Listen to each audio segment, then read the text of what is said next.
नमस्कार दोस्तों, मैं डॉक्टर ललित कुमार गंगेले अपने इस चैनल के एक और इन्फॉर्मेटिव वीडियो में आप सबका बहुत बहुत स्वागत करता हूं। दोस्तों, जैसा कि आप सब लोग न्यूज के अंदर plus print media plus social media पे देख पा रहे हैं कि इन दिनों भारत एक और छोटा सा एक एपिडेमिक के चपेट में है, जिसको हम बोलते हैं डेंगू वायरस। जी हाँ दोस्तों, अगर हम बात करें अभी प्रेजेंट दौर की, तो दोस्तों कोरोना से भी ज्यादा इन्फेक्शन डेंगू के पाए जा रहे हैं। मैं एमपी से बिलोंग करता हूँ, हमारे यहाँ इसका बहुत बड़ा आउटब्रेक है, दिल्ली में इसका आउटब्रेक है, प्लस इंडिया के कई पार्ट में इसका आउटब्रेक है। तो मुझे ऐसा जरूरी लगा कि दोस्तों एक जो है वीडियो इस डेंगू फीवर के ऊपर आना चाहिए। So here it is for all of you. दोस्तों, जो डेंगू है, डेंगू एक बुखार का टाइप है। Dengue is a type of fever. Dengue जो है अपने आप में स्पेशली कैटेगराइज्ड फीवर ही है, जैसे कि malaria, chikungunya, typhoid, meningitis, encephalitis. In the same manner dengue जो है वो फीवर की एक स्पेशलाइज्ड कैटेगरी है। अब दोस्तों, डेंगू होता कैसे है? डेंगू एक वायरस के कारण होता है, जिसका नाम है डेंगू वायरस। जी हाँ, डेंगू जो है दोस्तों वो एक वायरल इन्फेक्शन है, वायरस से फैले जाने वाला इन्फेक्शन है। और डेंगू का जो वेक्टर है दैट इज एडिस इजिप्टी नाम का मच्छर। जी हाँ, डेंगू, और जैसा कि हम सब लोग जानते हैं, मच्छर के काटने से फैलता है। जिस तरह से मलेरिया भी मच्छर के काटने से फैलता है, in the same manner dengue भी मच्छर के काटने से फैलता है। डेंगू को फैलाने वाला दोस्तों जो मच्छर होता है उसका नाम है एडिस इजिप्टी। और ये जो एडिस इजिप्टी है, इसके साथ कुछ ऐसी बातें हैं जो हम आगे और समझेंगे। सबसे पहले दोस्तों हम कंपैरेटिव स्टडी करते हैं मलेरिया और डेंगू की, जिससे कि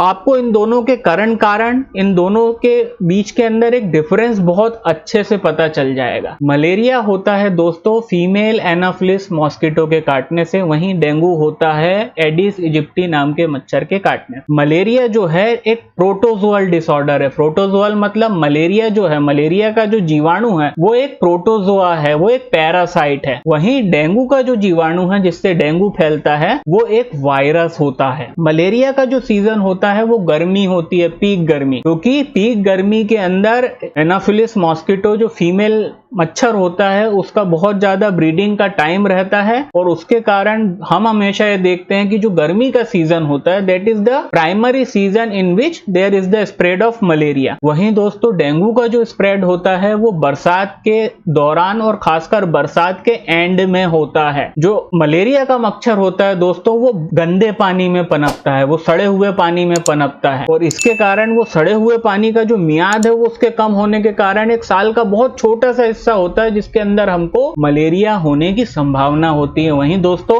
जो डेंगू का लार्वा होता है, या फिर डेंगू का लार्वा मतलब जो डेंगू का मच्छर होता है, वो दोस्तों साफ पानी में पनपता है, और इसी वजह से डेंगू होने का जो मियाद है वो साल में इसके बहुत एक लंबा पीरियड होता है, जो कि होता है कम से कम 3 से 4 महीने। मतलब कहने का कि जब भी बरसात चालू होती है, जून, जुलाई, अगस्त, सितंबर, अक्टूबर, दोस्तों हम लोग 5 महीने से, अभी आज की तारीख में हम सिंस लास्ट 5 मंथ देख रहे हैं कि 5 महीने हो चुके हैं और डेंगू का आउटब्रेक अभी भी कंटिन्यूएशन में है, उसके ऊपर कोई रोकथाम नहीं लगी। अब इसके मच्छर की बात करते हैं। दोस्तों मलेरिया का जो मच्छर होता है जिसको हम बोलते हैं फीमेल एनाफिलिस मॉस्किटो, वो बहुत बड़ा होता है साइज में। वहीं जो डेंगू का मच्छर होता है वो बहुत ही छोटा होता है। उसका इतना छोटा होता है वो मच्छर कि कई बार हमको वातावरण में उसके होने के मौजूदगी के पता भी नहीं चलता। मलेरिया का मच्छर जब भी हमको काटेगा दोस्तों, उसका काटना हमको पता चलता है, खुजली होती है, जलन पड़ती है और एक बम्प बन जाता है। पर वहीं दोस्तों सबसे बुरी बात डेंगू की है कि जब भी डेंगू का मच्छर काटता है हर बार व्यक्ति को एहसास नहीं होता, क्योंकि वो मच्छर पहली बात तो इतना छोटा होता है, और दूसरा उसका जो काटने का तरीका है वो कहीं ना कहीं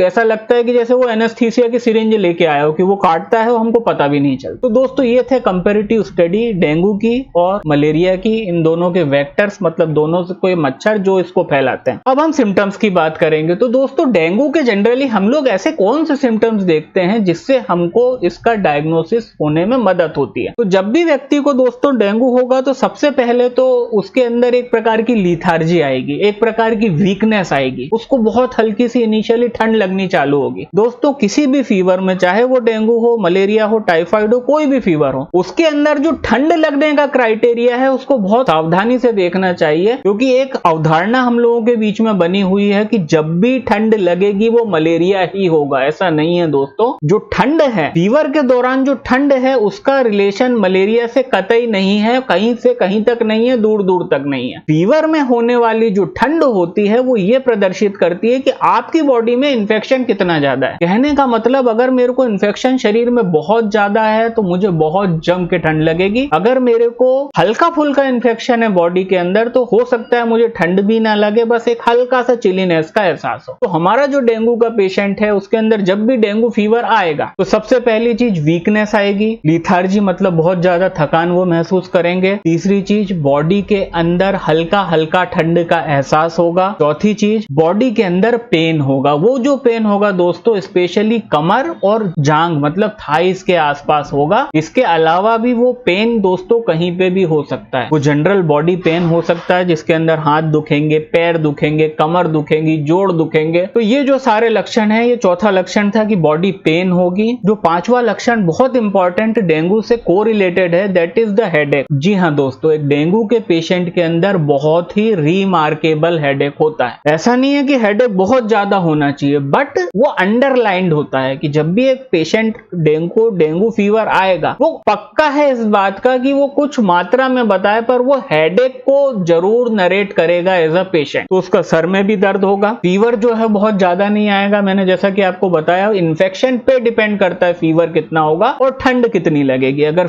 इन्फेक्शन बहुत ज्यादा तगड़ा हो चुका तो बहुत ज्यादा ठंड भी लगेगी और उस बहुत ज्यादा ठंड के साथ फीवर भी हाई ग्रेड आ सकता है, जो कि 103 से लेके थोड़ा सा 103 को छोड़ के भी बाहर जा सकता है, 103.45 डिग्री फ़ारेनहाइट तक हो सकता है। पर अमूमन जो हम रेगुलर केसेस अपनी प्रैक्टिस में देख रहे हैं तो दोस्तों यहाँ पे जो फीवर है वो लगभग 102 के अंदर ही रहता है, या फिर हम कहें कि 103 के अंदर ही रहता है। 102, 102.1, 102.2 या फिर 101.8 ऐसी एक रेंज में ये फीवर रहता है और इसके साथ भूख नहीं लगती। तो ये दोस्तों कुछ बड़े आम से लक्षण हैं जो हम डेंगू के केस के अंदर देखते हैं। अब हम इसके इन्वेस्टिगेशन की बात करेंगे कि अगर आपको ऐसा डाउट जा रहा है कि आपको जो फीवर है वो डेंगू है तो आप क्या जांचें कराएंगे। तो दोस्तों इसके अंदर सबसे मेन जो इकलौती एक जांच होती है जो ब्लड से होती है, दैट इज द CBC, और दूसरा है डेंगू एंटीजन का प्रेजेंस। मतलब पहली चीज तो यह है कि अगर आप बहुत ही आश्वस्त हो कि डेंगू ही हो सकता है तो आप ब्लड के अंदर डेंगू वायरस को ढूंढ लो। तो उसके अंदर एक एंटीजन टेस्ट होता है डेंगू का और एंटीबॉडीज टेस्ट होता है, आप वो लगवा सकते हैं। वहां से पता चल जाएगा कि वेदर इट इज डेंगू और नॉट। और जो दूसरी CBC में सबसे कॉमन फाइंडिंग दोस्तों मिलती है वो होता है कि डेंगू के पेशेंट के अंदर जो कंप्लीट ब्लड काउंट होते हैं उसके अंदर प्लेटिलेट्स काउंट डाउन चले जाते हैं, वो प्लेटिलेट काउंट कम होने लगते हैं। और ये जो प्लेटिलेट काउंट जो कम हो रहे हैं, this is a very very important marker of the dengue fever. अब आपने एक और चीज सुनी होगी जिसको बोलते हैं डेंगू हेमरेजिक फीवर। तो दोस्तों जैसा कि आप सब जानते हैं कि डेंगू के अंदर प्लेटिलेट काउंट कम होते हैं और प्लेटिलेट क्या करते हैं, हमारी बॉडी के अंदर खून के रिसाव को रोक करके रखते हैं। बिना प्लेटिलेट के हमारी बॉडी से बड़ा इजीली कहीं से भी ब्लीडिंग हो सकती है। अब जैसा कि डेंगू के पेशेंट के अंदर प्लेटिलेट काउंट ही डाउन जा रहे हैं और अगर वो एक स्पेसिफिक थ्रेशोल्ड के नीचे अगर जाते हैं उसके काउंट, तो दोस्तों जी हाँ, एक